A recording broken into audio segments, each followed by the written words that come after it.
မင်္ဂလာပါကျွန်တော်တို့ကိုရီမာတွေ template နံပါတ်17နဲ့ပတ်သက်လို့ကျွန်တော်ရှင်းပြပေးခြင်းလို့ပါtemplate နံပါတ်17လေးကတော့ကျွန်တော်တို့ဒီ skin care lab ဆိုတဲ့ဟာလေးပေါ့ကျွန်တော် skin care lab ဆိုတဲ့ဟာလေးကဒီမှာကျွန်တော်တို့ logo ရှိမယ်ဒီမှာ skin care lab ဆိုတဲ့ name လေးရှိမယ်ကျွန်တော်တို့ဒီကနေပြီးတော့ menu လေးကနေပြီးတော့ဒီလိုသွားလဲရပါတယ် cleanser တို့ပါတော့ home ကိုသွားမယ်ဆိုရင်ဒီအောက်မှာလည်းဒီလိုသွားပါတယ် cleanser တို့ moisturizer တို့ sunset cream တို့serum တို့ကျွန်တော်တို့ toner တို့ဒီလိုလေးတွေကျွန်တော်တို့သွားပါမယ် screen ဆိုရင် sunset cream နှစ်ခုပြည့်နေ serum နှစ်ခုပြည့်နေဒါလေးကိုကျွန်တော်ဖြတ်ပြပါမယ်အားလုံးပေါင်း1 2 3 4 5 6ခု8ခုရှိပါတယ်ဒါအုပ်စု8ခုပေါ့သူရဲ့ cleanser တွေကနေပြီးလို့သူရဲ့ item လေးတွေလည်းကျွန်တော်တို့သွားလို့ရပါတယ်ဒီဘက်ဘေးနာ menu ကနေသွားလဲရပါတယ်သူရဲ့အောက်မှာကျွန်တော်တို့ review ပေးလို့ရတာတွေရှိပါတယ်သူရဲ့အောက်ကအချက်အလက်တွေရှိပါတယ်ဒါလေးကတော့သူရဲ့ဒီ template နံပါတ်17ရဲ့အလုပ်လုပ်ပုံလေးပေါ့ကျွန်တော်တို့ template နံပါတ်17ကိုကျွန်တော်တို့ဘယ်လိုမျိုးကျွန်တော်တို့လှုပ်ဆောင်မလဲဆိုတာလေးကိုကျွန်တော်ထိမ့်သိမ်းမလဲဆိုတာကျွန်တော်ပြောပြပေးပါမယ်ကျွန်တော်တို့ကိုရီမားတွေကိုပေးထားတဲ့ဒီ QR admin QR link က admin link ကနေပြီးတော့ကျွန်တော်တို့ကဒီပေးထားတဲ့ Gmail နဲ့ password ကို login ဝင်လိုက်ပါမယ် login ဝင်လိုက်ရင်ကျွန်တော်ဒီပုံစံလေးပြပါမယ်ကျွန်တော်ဒါဆိုရင် time band နဲ့ပြတဲ့ခါလေးကိုလောက်ထားတာပါဒီကောင်ဆိုရင် time band နဲ့ပြပါတယ်skin ဒီကောင်ကိုအကုန်ထိန်းသိမ်းတာကိုမြန်မာလိုနဲ့လုပ်ချင်လဲရပါတယ်မြန်မာလိုဆိုရင်ကျွန်တော်တို့မြန်မာလိုဖြစ်သွားပါမယ်ကျွန်တော်တို့အခုကတော့အင်္ဂလိပ်လိုကျွန်တော်ထားပြီးပြောင်းလိုက်ပါမယ်sign နာမည် skin care လဲကျွန်တော်ဒီနေရာမှာ automotive ဆိုလဲ automotive သူ့ရဲ့ sign နာမည်ပြောင်းသွားပါမယ်ဒီနေရာလေးမှာ12ရက်တလ2016ဆိုတော့ကျွန်တော်ဒီ template ကိုစတင်အသုံးပြုတာပါဒီမှာဘာမှပြင်စရာမလိုပါဘူးဈေးနှုန်းလေးပြင်နေတယ်ဒီ currency ပြင်နေတယ်ဆိုတော့ currency ပြင်အောင်ပါပဲကျွန်တော် short info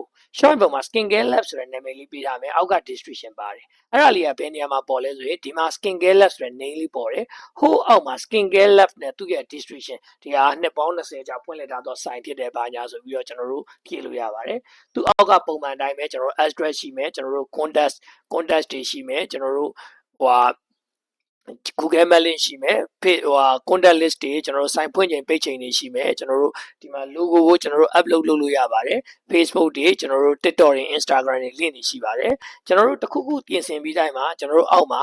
save ဆိုတဲ့ CM chain ဆိုတဲ့ခလုံးလေးကိုနှိပ်ပေးပါမယ်အဲ့ဒါဆိုရင်ကျွန်တော်တို့ဒီ screen ကဒီကျွန်တော်တို့ဒီဘက် skin care လေးရဲ့ဒီဘက်အောက်ဆုံးချမ်းတယ်ဟိုအပေါ်ကကျွန်တော်တို့နာမည်လေးကိုအဓိကပြင်ဆင်ပေးတာပါကျွန်တော်တို့ဒီဘက်မှာဆိုရင်ကျွန်တော်တို့ပြီးသွားတဲ့အခါမှာကျွန်တော်တို့ဒီ product ကိုကျွန်တော်တို့နှိပ်လိုက်မယ်ခင်ဗျာ product မှာဆိုရင်ကျွန်တော်တို့ခေါင်းစဉ်မနက်ခုကြီး8ခုရှိနေတယ်ကျွန်တော်ဒီကောင်လေးတွေကိုကျွန်တော် serum tonerဆိုရင်ကျွန်တော် serum ဆိုရင်ကျွန်တော် serum နှစ်ခုဖြတ်နေတယ် serum နှစ်ခုကိုကျွန်တော်တို့ဖြတ်ပေးရပါမယ်ဖြတ်ပေးမယ်ကျွန်တော်တို့ serum နှစ်ခုကိုဖြတ်ပေးမယ်ကျွန်တော်တို့ serum နှစ်ခုကိုကျွန်တော်ဖြတ်လိုက်မယ် delete ကျွန်တော်တို့ကဒီလိုဘာလို့လုပ်ထားလဲဆိုတော့ဒီကောင်လေးကကျွန်တော်တို့မှားပြီးဖြတ်မိတာကိုလုံခြုံအောင်ဆိုပြီးတော့ကျွန်တော်တို့ကဒီပုံစံလေးလုပ်ပေးထားခြင်းဖြစ်ပါတယ်ဒီကောင်လေးကို copy ကူပြီးတကယ်နောက်တစ်ဆင့်ကျွန်တော်တို့ confirm ဖြစ်မှသာလေဖြတ်ပေးပါတယ်မဟုတ်ဘူးဆိုရင်မှားပြီးဖြတ်တာတော့ဘာလို့ဖြစ်သွားမှာဆိုလို့ပါအခုဒီမှာဆိုရင်ကျွန်တော်တို့6ခုပဲကျန်ပါတော့တယ်6ခုပဲကျန်တော့တဲ့အခါမှာကျွန်တော်ကဒီမှာ6ခုမှာသူ့ရဲ့ level တွေကျွန်တော်တို့သတ်မှတ်ပေးခြင်းပါတယ်ဥပမာ moisturizer ကိုကျွန်တော်အပေါ်ဆုံးမှာပေါ်ခြင်းတယ်ဆိုရင်10လို့ပေးလိုက်မယ်ပေါ့ဒါ6ခုရှိပေမဲ့လည်းကျွန်တော်10လို့ထားလိုက်တယ်moisturizer ရဲ့နောက်မှာအပေါ်ဆုံးရောက်သွားပါပြီ moisturizer ရဲ့ဘေးမှာကျွန်တော် sunset cream ပေါ်ကျင်တယ်ဆိုသူ့ရဲ့ edit ထဲကိုဝင်သူ့ကိုကျွန်တော်6လို့ပေးလိုက်မယ်သူ့ရဲ့ဘေးမှာကျွန်တော်ပေါ်လာမယ် sunset cream ကျွန်တော်တို့အဲ့ဒါဆိုရင်ဒီဘက် channel လေးကျွန်တော်ဝင်ပြီးတော့ home mode ဆိုတာလေးကျွန်တော်တစ်ချက်ကြည့်ကြည့်အောင်ကျွန်တော်ဒီဘက်မှာ refresh လုပ်ကြည့်လိုက်မယ် refresh လုပ်ကြည့်တဲ့အခါမှာ sunset cream ပေါ်ဆုံး moisturizer ပေါ်ဆုံးမှာဘေးနားက sunset cream ရှိတယ်အဲ့ဒါဆိုရင်ကျွန်တော်တို့ကဒီမှာ8ခုရှိရခင်ဗျကျွန်တော်တို့ group အသစ်တိုးချင်တယ်ဆိုရင် app category ကိုကျွန်တော်နှိပ်လိုက်မယ်ဒီမှာဒီ Japan logo ပုံလေးကျွန်တော်ထည့်လိုက်မယ်ဒီကောင်လေးကိုကျွန်တော် ABC ဆိုတဲ့နာမည်လေးပေးလိုက်မယ်ဒီကောင်ကို priority နံပါတ်ကျွန်တော်ခုန30နေဆိုကျွန်တော်17ပေးလိုက်မယ်ဒီကောင်ရှေ့ဆုံးမှာပေါ်အောင်လို့ပေါ့ကျွန်တော်အဲ့ဒါဆို ABC ကကျွန်တော်တို့ဒီအပေါ်မှာအပေါ်ဆုံးမှာပေါ်နေပါပြီအဲ့ဒါဆိုရင်ကျွန်တော်တို့ဒီဘက်မှာကျွန်တော် refresh လုပ်ကြည့်မယ်အဲ့ဒါဆိုရင်ကျွန်တော် ABC ဆိုတာပေါ်လာပြီဒီ ABC ထဲမှာကျွန်တော်ဘာ item မှမရှိတော့ဝင်ကြည့်တော့ဘာမှမပေါ်ပါဘူးအဲ့ဒါဆိုရင်ကျွန်တော် ABC ထဲမှာကျွန်တော် item တစ်ခုစောင့်ကြည့်လိုက်မယ် item ကျွန်တော်တို့ item ကိုနှိပ်လိုက်တဲ့အခါမှာဒီမှာကိုရီးယားပုံလေးနဲ့ကျွန်တော်ထည့်လိုက်မယ် item နာမည်ကH 5လုံးပေါ့ကျွန်တော်တို့ဘတ်အားဖြင့်ကျွန်တော်ဘတ်100ပေါ့ ကြက်ငွေနဲ့ပြောင်းခြင်းလည်းရပါတယ်ရှင်းဆုံးမှာကြက်ငွေကျွန်တော်တို့ပြောင်းလိုက်လို့ရပါတယ် distribution နေရာမှာ ABC ပေါ့ထည့်လဲရတယ်မထည့်လဲရပါတယ် distribution ကအဲ့ဒါတွေကိုကျွန်တော်တို့ထည့်ဖို့အတွက်ကျွန်တော်တို့ဒီမှာစာသားလေးတွေပေးတာပါ product catalog မှာ catalog ခေါင်းစဉ်နဲ့ပုံနဲ့စာသား item မှာပုံထည့်ပါရှင်းဆုံးပေါ်ခြင်း priority မြင့်ဆုံးဒါ product catalog နဲ့ပတ်သက်လို့ကျွန်တော်ရှင်းပြပြီးဒီလိုစာပိုင်လေးလည်းကျွန်တော်ပေးထားမှာပါအဲ့ဒါဆိုရင်ကျွန်တော် ABC အောက်မှာ HHGH ဆိုပြီးတော့ကျွန်တော် refer လုပ်လိုက်ပါမယ်ကျွန်တော် ABC ရအောက်မှာဒီလိုလေးပေါ်လာပါမယ်ကျွန်တော်ရဆိုရင်ကျွန်တော်တို့ဒီကောင်နဲ့ product နဲ့ပတ်သက်လို့ကျွန်တော်တို့ဒီမှာပုံလေးတွေလိုက်ပြင်မယ်စာလေးတွေလိုက်ပြင်လိုက်ရင်ကျွန်တော်တို့ရဲ့ဒီအချက်လက်ကိုကျွန်တော်တို့သိရှိသွားပါမယ်ကျွန်တော်တို့ဒါကျွန်တော်တို့ဒီအားနဲ့ပတ်သက်လို့ကျွန်တော်ပြောပြပေးခြင်းဖြစ်တာပါပြီးသွားတဲ့အခါမှာ product ပြီးသွားရင်ကျွန်တော်တို့ကဒီစာလေးကိုကြည့်လိုက်ပါကျွန်တော်တို့ဒီမှာ home ဆိုတဲ့ပုံလေးရဲ့အပေါ်မှာဒီမှာစာနှစ်ကြောင်းရှိရဲဒီမှာ our product category ရှိရဲဒီစာသုံးကြောင်းကိုကျွန်တော်တို့ဘယ်လိုပြင်မလဲဆိုတာလေးပြောပြမယ်ပြီးရင်အောက်က left by real people here our customer to see ဆိုအဲ့စာသားလေးတွေကျွန်တော်တို့ဘယ်လိုပြင်မလဲဆိုရင်ကျွန်တော်ပြောပြပေးပါမယ်မိုးရဲဝင်ကျွန်တော်တို့ customer တွေဝင်ဒီစာသားကိုကျွန်တော်တို့စာသားအစစ်စစ်နဲ့လဲကျွန်တော်ဒီလိုပြောပြပေးထားပါတယ်ဒီလို test file ထဲမှာလဲကျွန်တော်ဒီလိုပါပါတယ်အခုtest file ထဲမှာလဲကျွန်တော်တို့ဒီအသုံးပြုတဲ့ပုံကိုကျွန်တော်အသုံးပြုပုံအစစ်စစ်ကို test file ထဲမှာ welcome session က main headline နဲ့ subtitle ဒီအပေါ်ဆုံးပုံရဲ့စာဖြစ်တယ်ဥပမာကျွန်တော်တို့ကဒီကောင်းရဲ့အပေါ်ဆုံးပုံရဲ့စာဒီQR menu ရဲ့ science meet screen care ဆိုတာဒီကောင်လေးကအပေါ်ဆုံးပုံရဲ့စာလေးပါသူအောက်က description လေးကလည်းသူ့ရဲ့ subtitle လေးပါဒါ welcome session မှာဒီစာသားနှစ်ကြောင်းပါကျွန်တော်တို့ပြီးသွားတဲ့အခါမှာကျွန်တော်တို့ session title မှာ our product category ဆိုတဲ့စာသားလေးရှိတယ်အဲ့ဒါလေးကဒီနေရာစာသားလေးပါပြင်လိုက်ရင်ရပါတယ်ပြီးရင်ဒီအောက်က about description ဘာမှလုပ်စရာမလိုပါဘူး session title gallery session title ဆိုတာဒီနှစ်ကြောင်းလေးတွေ့ပါလိမ့်မယ် let's by real people here was our customer to say ဆိုတာလေးကကျွန်တော်တို့ဒီ review ပေးထားတဲ့ဒီအပေါ်လေးမှာပါဒီအပေါ်လေးကစာသားလေးပါကျွန်တော်တို့ကအခုဒီဟာလေးကဘာမှ footer message တွေဘာမှထည့်စရာမလိုပါဘူးကျွန်တော်ပြန်ပြောပေးမယ်ဆိုပုံပေါ်မှာဒီနှစ်ကြောင်းပုံရဲ့အောက်ကဒီအကြောင်းပြီးတော့ကျွန်တော်တို့ review ပေးထားတဲ့အပေါ်မှာဒီနှစ်ကြောင်းဒါလေးပဲရှိပါတယ်ဒါလေးပြင်ပြီးကျွန်တော် CM ချိန်လေးလုပ်လိုက်ပါပြီးသွားတဲ့အခါမှာဒါကျွန်တော်တို့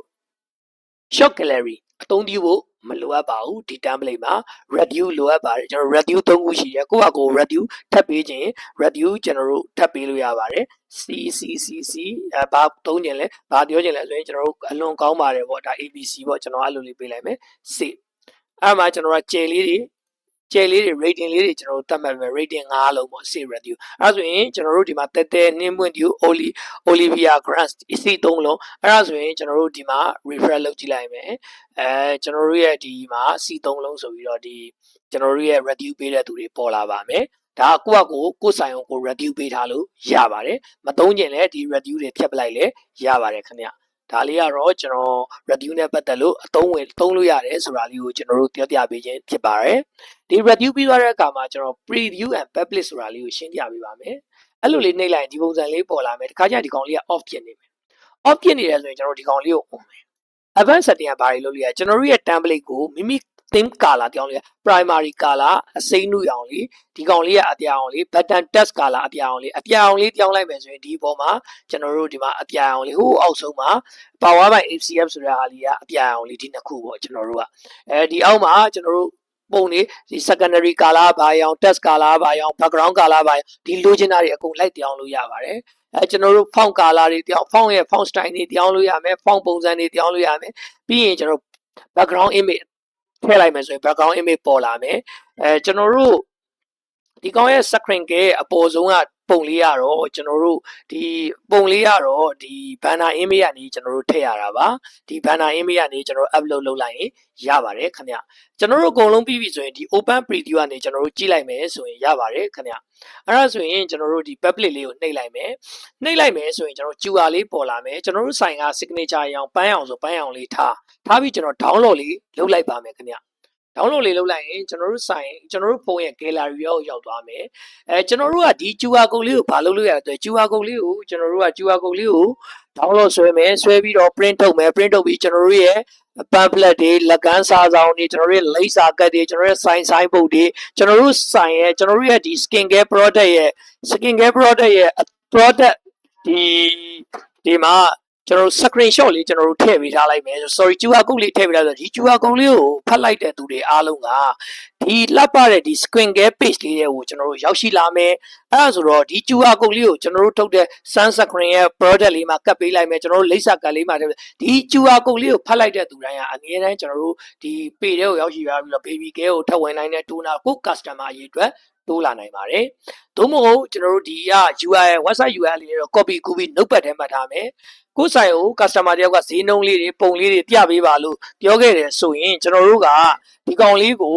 ကျွန်တော်တို့က message ကတစ်ဆင့်ပို့ပေးလိုက်မယ်ဆိုရင်ကျွန်တော်တို့အဆင်ပြေချုံမွေ့ပါလိမ့်မယ်ခင်ဗျ။ဒါလေးကိုကျွန်တော်တို့ဒီ notepad ထဲမှာထားပြီး customer မေးတယ်ဆိုရင် Google Map မေးတယ်ဆိုရင်ဒီ link လေးပို့လိုက်မယ်ဆိုရင်အဆင်ပြေပါတယ်။ဒီ template နံပါတ်ကျွန်တော်တို့17လေးကတော်တော်လေးကိုအသုံးဝင်တဲ့ template လေးပါဒီ template လေးကိုအသုံးပြုပြီးမိမိစီးပွားရေးလုပ်ငန်းတွေကလည်းတိုးတက်အဆင်ပြေပါစေအားလုံးနေကောင်းကျန်းမာချမ်းသာကြပါစေ